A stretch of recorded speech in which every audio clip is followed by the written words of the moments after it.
Hello and welcome to Odds Premier League 25th match day with viral Tom Rennie. How are you, Tom?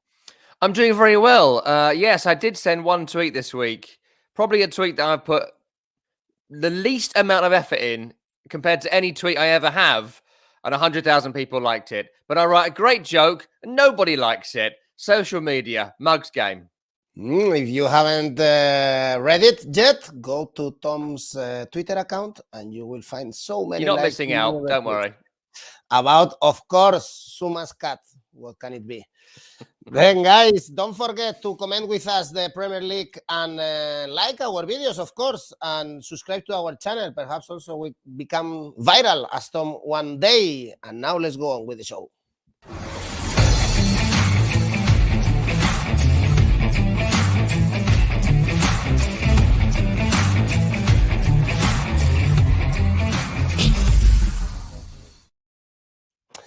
And apart from your tweet, Tom, one other thing that I really enjoyed in this middle of the week was Tottenham Southampton. Actually, what an entertaining football game. Lots of emotion, lots of thrill. And as you said, also be careful with this game. Southampton got the 3 points with two great headers, and now they are going to Old Trafford. Especially is surprising how the bookies still back Man United. The odds for Man United to win are very low, as in every single game. We didn't trust them against Burnley. Tom, I think nothing has changed. And I'm tempted also to put some money on Southampton or perhaps double chance. Well, this is what I'm always saying to you with Manchester United, that the world is betting on Manchester United. Your casual gambler is always putting a couple of quid on Man United to win. Because of that, you rarely see them above maybe 2.5, 2.8. Today, what are they? 1.6, 1.7. They might drift out. I bet they're about 1.5 this morning. But they're always going to be rubbish to win because so many people have just heard of them. And so they will put money on them. So, that's why you go into games going, oh, Man United are favourites here. But are they? Are they really? And that's why 6-1 Southampton is very interesting. That is very, very interesting. Southampton recently, as you mentioned on Wednesday, went to Tottenham and won.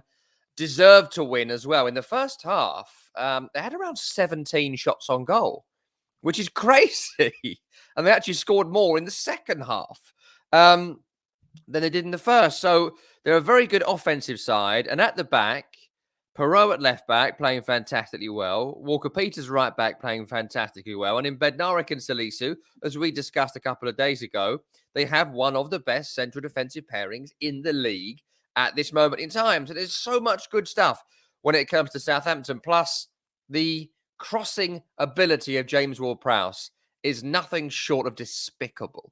Like, it's so good. And it's so hard to defend because he delivers it with a spin and a whip, but it also has a flatness to the delivery. It doesn't loop in like a lot of sort of corners and crosses do. It's going in consistently at that level. And so what do you do if you're a defender? Well, you've got to get there first. And Tottenham's defenders didn't. And are Man United's defenders better? Not really. And so that's going to be a concern, I think, for Man United in this one. Team news-wise, there's not a great deal to report about for Man United. No Bailly, no Greenwood, no Telles, no Fred in this game. Apart from that, still a pretty strong 11 for Southampton. Always doubts about Armando Broja, who scored 1 against Spurs and could have scored 4 or 5. Really interesting today in the papers that there's Man United players again bleating through back channels about, oh, the training's old-fashioned. We don't like this manager. He's not an elite manager.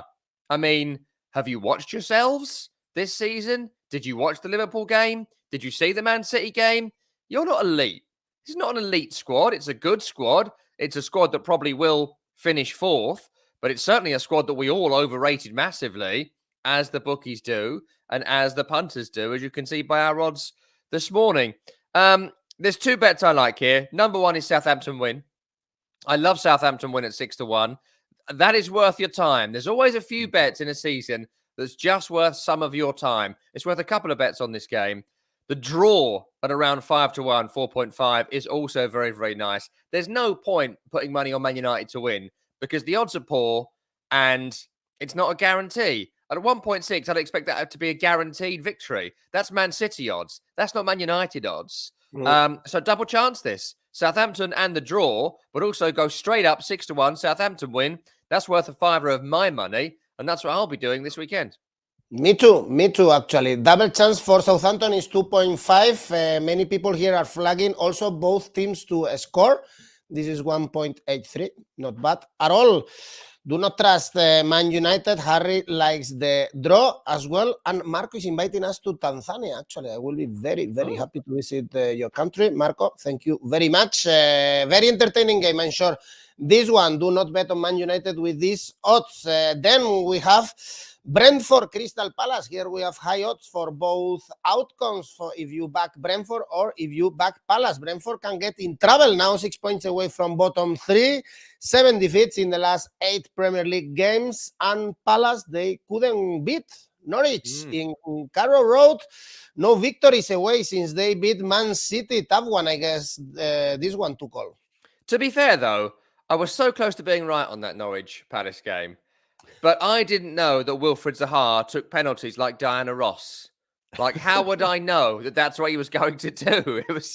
It was just an awful, diabolical penalty, and Palace should have won it. They got stronger and stronger and stronger as the game went on. I mentioned 𝐿𝐭𝐿𝐲𝐬 to you a couple of days ago. He's involved in the goal. He's involved in everything good about Palace, and so they should have won.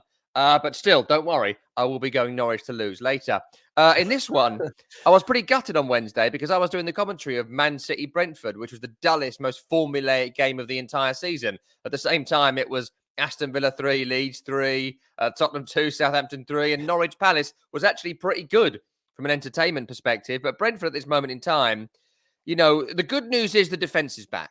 So 𝐿𝐴 is back, Janssen is fit, Pinnock is fit and back. David Raya is playing again, though he made a couple of howlers against Man City. He's still a better goalkeeper than Jonas Lörsel and Alvaro Fernandez, the other options that they have. The bad news is Brian Mbeumo is not fully fit. Josh Da Silva is not fully fit. And we were surprised on Wednesday mid-afternoon to find that Ivan Toney is unfit as well. He's got a 50% chance of playing in this game as we speak. Now, if Toney's playing, I quite fancy Brentford here because it's a game they have to win. They're against the team, as you say, who have not won away from home this year. They've not won away from home since surprisingly winning against Man City back in October, I think you said it was. A long, long time anyway since it happened, right? And I think that Palace are a side that keep underperforming. I'm not an XG fan, as you know, but they feel like they're the best team in games and don't win them. They played their strongest 11, including Zaha, at the end of the game against Norwich and couldn't win it. And so I'd quite fancy Brentford here, because 2.7 at home to win is actually not too shabby. And I think that they will patch up Ivan Toney. By hook or by crook, they'll get him on the field of play. So 2 scorelines I like here. Number 1 is Brentford to win. Number 2 is Brentford win and both teams score. All right. Millie is suggesting under 2.5 goals. Actually, the bookies don't expect many goals. It only pays 1.66. You get better odds if you go for over 2.5 goals, 2.42. This will happen if, as you suggested, Brentford wins and both teams to score. And then we have a massive game, Everton Leeds. This is massive. Everton already in trouble, of course, only 2 points away from the bottom 3 after that defeat against Newcastle. Did you see something new from Lampard's hunt or not yet? And now they are facing Leeds that they are getting points here and there, scoring.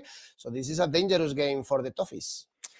Huge game this, and this is going to be a slobber knocker. This is the game I'm going to watch this weekend because neither can defend, both can score, and they're both down the bottom. And when you're down the bottom, you end up getting these mad, anomalous games, which Leeds seem to have every week. Watch the Villa game, watch the West Ham game, even the Newcastle game when they lost 1-0.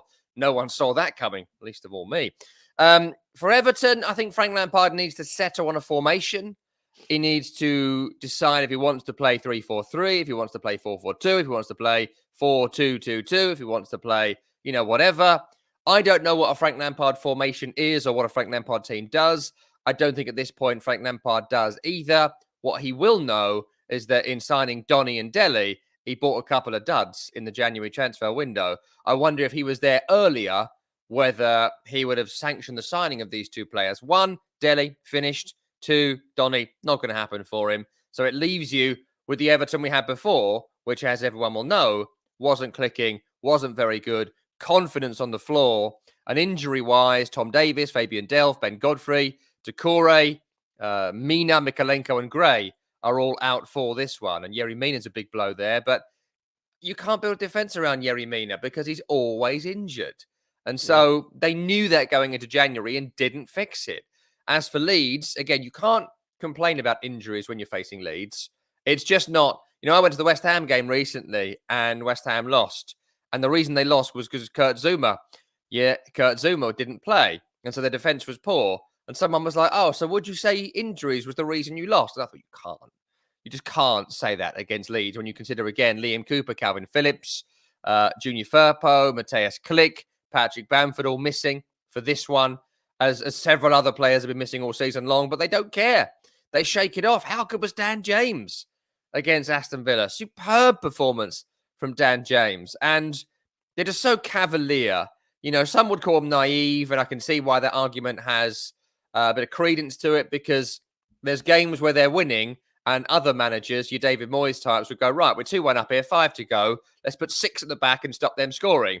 Bielsa doesn't do that. We all know he doesn't do that. And that has led to games this season where they should have won and did draw, should have drawn, went on to lose, or draw and went on to lose. So, huge game. I think the one thing I guarantee here is goals.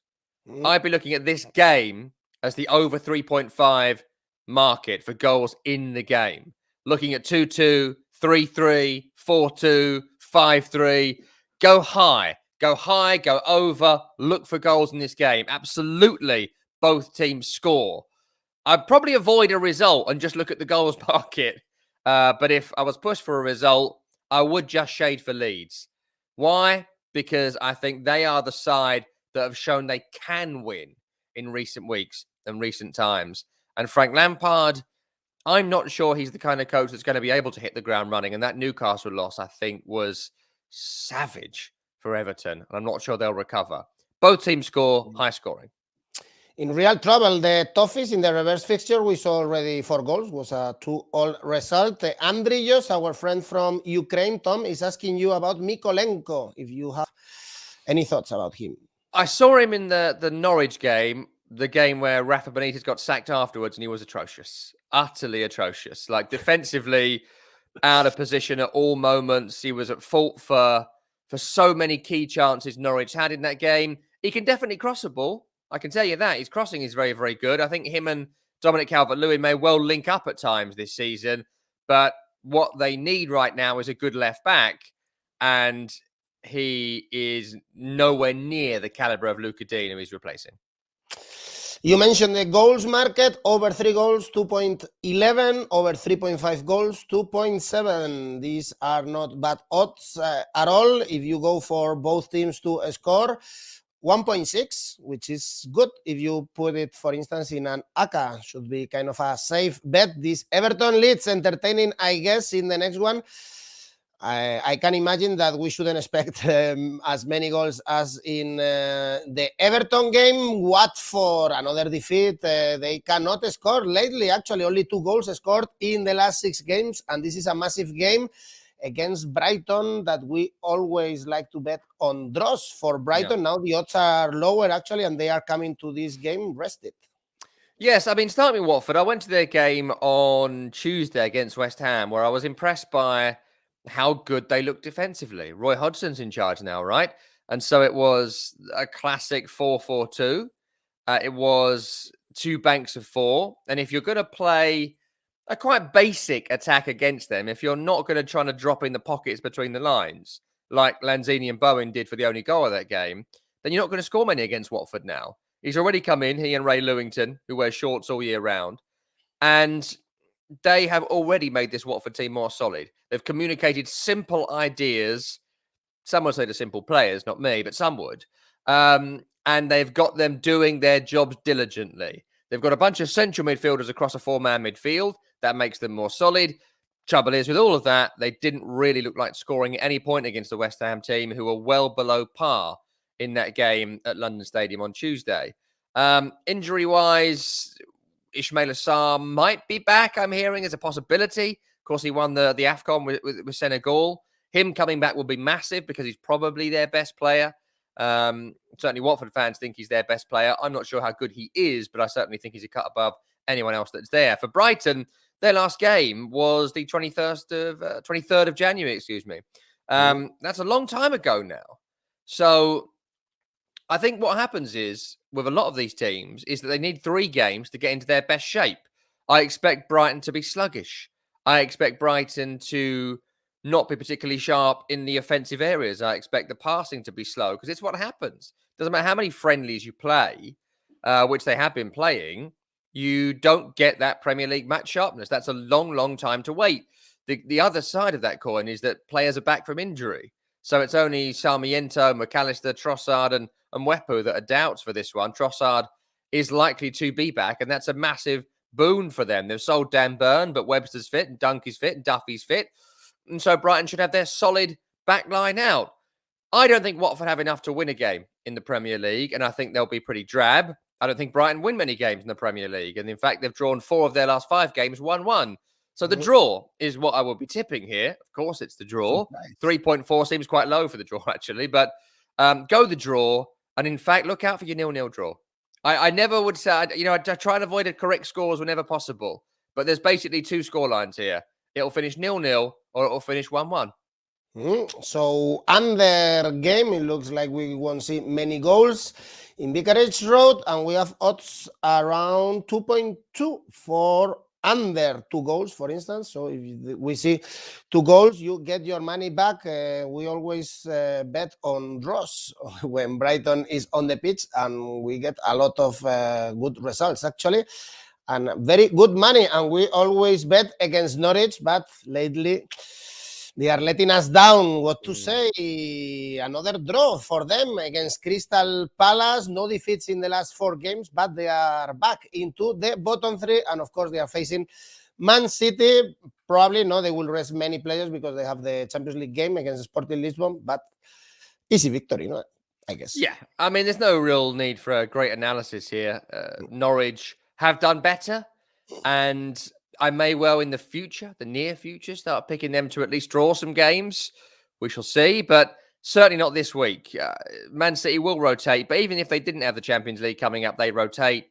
Pep Roulette is infamous at this point, certainly for fantasy football players.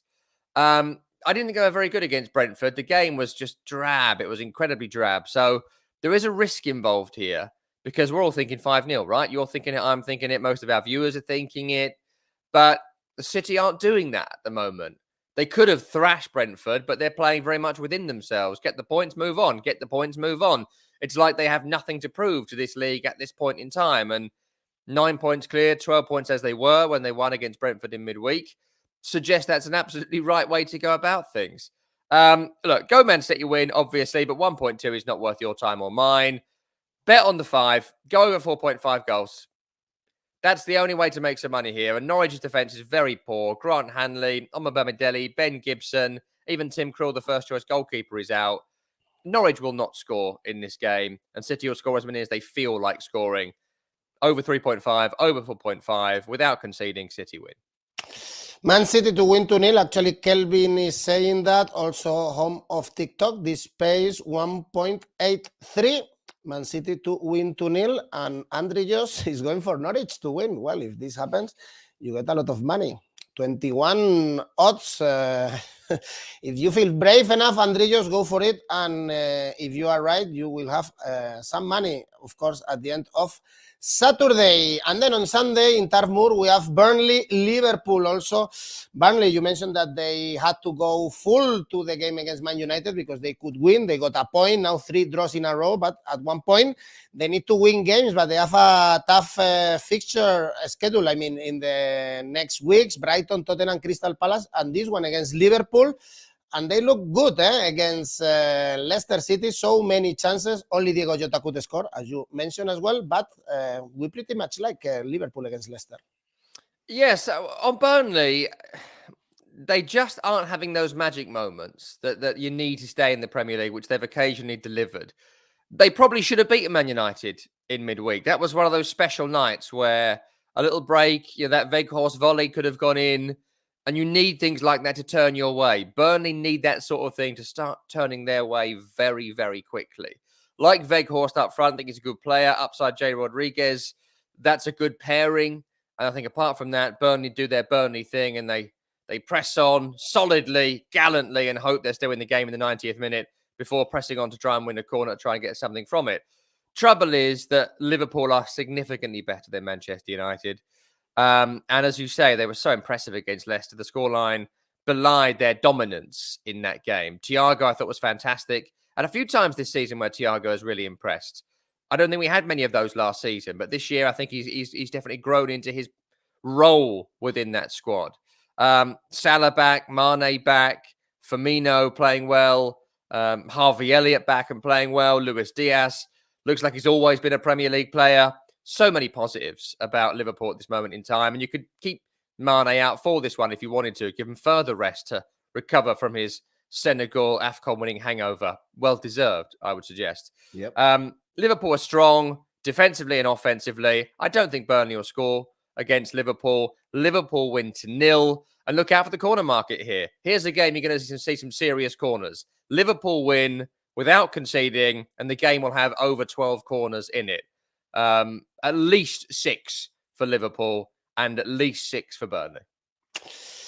Liverpool to win 2-0, then odds 2.10. And if you want to check the Asian handicap market, for instance, that for Liverpool, of course, we have to go for Asian handicap minus 1.5 to have good odds, around 2.0 for that, because as we are seeing, the victory of Liverpool doesn't pay much. Then another interesting game, of course, Newcastle, Aston Villa, who said, Tom, that money cannot buy happiness? We all know that this is not true. And in the north of England, they also know, finally, after the whole season in the bottom 3, they are out of the relegation spots, back-to-back victories. And why not get the 3rd one in a row against Aston Villa? Why not? This one is a nightmare game in terms of trying to predict what's going to happen. It may be the only game that I won't be betting on this weekend, because Newcastle, as you mentioned, that they've invested in the team, not the squad, and the team are significantly better. Bruno came on, last 5 minutes in the win against Everton, looked quite good in midfield, looked cut above everyone else on the field. Of course he is. And that's the kind of quality that they've brought in. Not quite happening for Chris Wood up front yet, but I do think it will. Dan Burn is their best defender. Kieran Trippier had a fantastic game. All the new signings have already had an impact at Newcastle. And, money may well not buy you happiness, but I'd certainly like to give it a go. And Newcastle are giving it a go, and they seem to be reasonably happy with things at this moment in time. They've got goal threat all of a sudden, and a front group that involves Allan Saint-Maximin and Chris Wood and Ryan Fraser in good form. That's pretty scary for a lot of teams in the Premier League. For Villa, love their game against Leeds in midweek. It was such a joy to watch, but mainly because they're great going forward and terrible at the back. Not a big fan of Tyrone Mings. Solid, but not great. Ezri Konsa was sent off stupidly, so Courtney Hawes will come in at centre-half. They're championship-level players. Luca Dean at full-back is good, but I think that the rest of the defence may have needed some upgrading, or need some upgrading, if Villa are going to be a top 6 side next season, which I think they have every chance of being. 𝐿𝐭𝐻𝐿 looks fantastic. That goal, I think, is brilliant. His finish against Leeds, involved in Jacob Ramsey's 2 as well. Jacob Ramsey, a future England superstar. He looks quality. Looks like he's learning a lot immediately from Steven Gerrard and wants to be the heir to Steven Gerrard for England. And why not? Why not have that hope for him? The way he's playing and the way he's scoring, the way he's impacting games. The only thing I'll really feel confident about in this game is there will be goals at both ends. There'll be goals at both ends, because Villa and Newcastle have tremendous offenses and shaky defenses. It's the perfect recipe for another entertaining game of football. The draw at 3.7 to 4-1 looks very, very interesting. Draw and both teams score. Very, very interesting. This is not a game I would like to pick a winner in. So look for the goals market and look for the draw market. Andre just is saying exactly the same, actually, both teams to score. And draw, both teams to score, is 1.7. massive game also, this one, for the relegation battle. And for Europe, we have an interesting game, of course. Tottenham Wolves, back-to-back defeats for Wolverhampton, 0-1 against Arsenal and against Norwich. In the FA Cup, I guess we shouldn't expect many goals in this game, although the Spurs are quite leaky in the defense area. Yes, I think you're all right, though. There won't be many goals in this game. There aren't many goals in Wolverhampton Wanderers games. I watched them last night against Arsenal, and it was desperately disappointing for them because this little run of fixtures is just monumental for them. And if they were able to win last night, win a decent amount of this run of games, the Champions League is there for them. The 4th spot is there for them. But the first test, and they lost to a pretty average Arsenal side by a 1-0, and an Arsenal side that had 10 men for a decent swathe of the second half as well. So it's Tottenham here. Coming up next month, they have West Ham, or later this month, West Ham. They have Arsenal again, and lose all those games, you kiss the season goodbye. They've already lost one of them. They can't afford to lose another one. In terms of goals conceded on average this season, only Man City have a better record than Wolves. They don't concede many. Saiz, Cody, tremendous. 𝐿𝐿𝐴𝐷𝐿, fantastic. Jose Sarr, good goalkeeper. You know, they're just such a solid team. But as we saw against Arsenal, if they go behind, who's going to score? Jimenez, not the player he was. Daniel Podence, tidy but not a goal scorer. You know, and you could say that about several Wolves players. And I question the wisdom of letting Adama Traoré go to Barcelona because he might not have been getting in the team.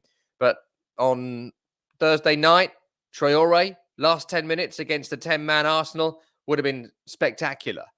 And instead, there was no option. The cupboard was bare. That may well cost them in the end. For Tottenham, if Eric Dyer is back, I think they can defend. If Eric Dyer is not back, I don't think they can. Because Romero's a good defender, but alongside Davinson Sanchez and Ben Davies as a 3, it doesn't work. Antonio Conte wants to do his 3. It's not working. The midfield looks weak with Skip and Winks and whoever else they played in central midfield. It's not working. And they're not getting the best out of the front 3, Harry Kane, Lucas Moura, and Heung-min Son either. So it's not quite happening for them. Now, I would say Matt Doherty has improved with Spurs playing a wing-back system, which is his forte. Draw here looks interesting at 4.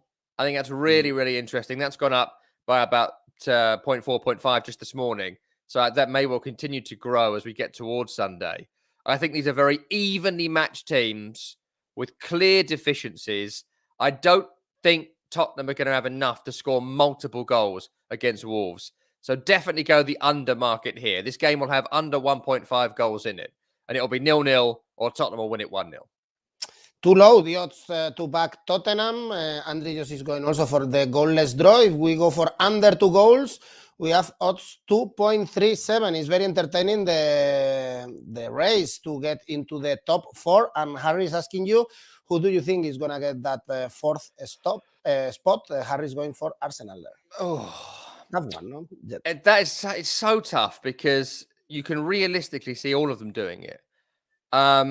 In order of my favourites, I'd pick Man United to be the most likely to do it because of the quality of player that they have. And because that squad should be competing for a title in terms of their pedigree. The trouble is they underperform so massively, you've now got to reevaluate if the players were good in the first place. But I think Man United are most likely. I'd then put Arsenal in at second favourite because I think their team is good. I don't think their squad is good, but the team they put out last night was probably their strongest team. You might put Smith Rowe in instead of Ødegaard, but apart from that, I think it's very strong.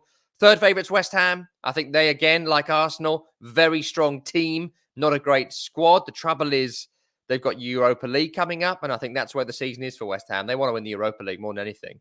And I think that they will drop points following the Europa League games to come, and that's going to be a big problem. Tottenham, I don't think they'll make it. And Wolves, if they'd have won last night, I'd pick them, but they didn't, so I won't. Well, Man United, they do the job at the last minute in the last seasons to qualify for the Champions League because they have the money, the quality, and let's see, and they have Cristiano Ronaldo, very important. So, talking about one of these teams that are involved in the race, West Ham visiting Leicester City. What a performance, by the way, by 𝐿𝐴𝐷𝐿. He stopped almost every single chance of Liverpool. They keep losing games, Leicester City. Whereas for West Ham, back to the top 4 with Suma in the pitch. What do you expect here? This is a interesting game. I think I will watch it. Goals, I think we should expect. Well, West Ham have a very good record against Leicester in recent times. They won this game last season. They beat them 4-1, I think it was, earlier this season. So they've got a good record recently against Leicester. For Leicester, look, the issue is the defence, right? It's the defence. It's been the defence all season. You can't have a back 4 like that in the Premier League. And going into this game, Evans is out, 𝐿𝐭𝐴 is out, Fofana is out. The doubts about the quality of 𝐸𝐭𝐴, the fitness of James Justin. And as you mentioned, without 𝐿𝐴sper Schmeichel, they might have lost 10-0 on Thursday against Liverpool. The reason they lost against Nottingham Forest on the weekend, the FA Cup, was because they played Danny Ward and not 𝐿𝐴sper Schmeichel. 𝐿𝐴sper Schmeichel is keeping them in games single-handedly because he's brilliant and has been brilliant for a long, long time. He's a great, great goalkeeper.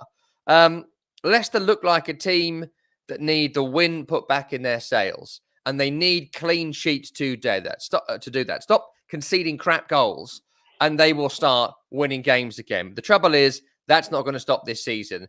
They didn't back Brendan Rodgers in the January transfer market to bring the defenders in that he needed. Whose fault that is, that'll all come out in the wash. But the deficiencies and the issues were clear, and they were not fixed. And losing Jamie Vardy for an extended period of time, we're talking about March, him coming back. I like Patson Daka. I like 𝐿𝐴nachо. They're good players. They ain't Jamie Vardy. And we're seeing that at this moment in time. And James Maddison, their most creative player, is great for 5 minutes and useless for 5 minutes.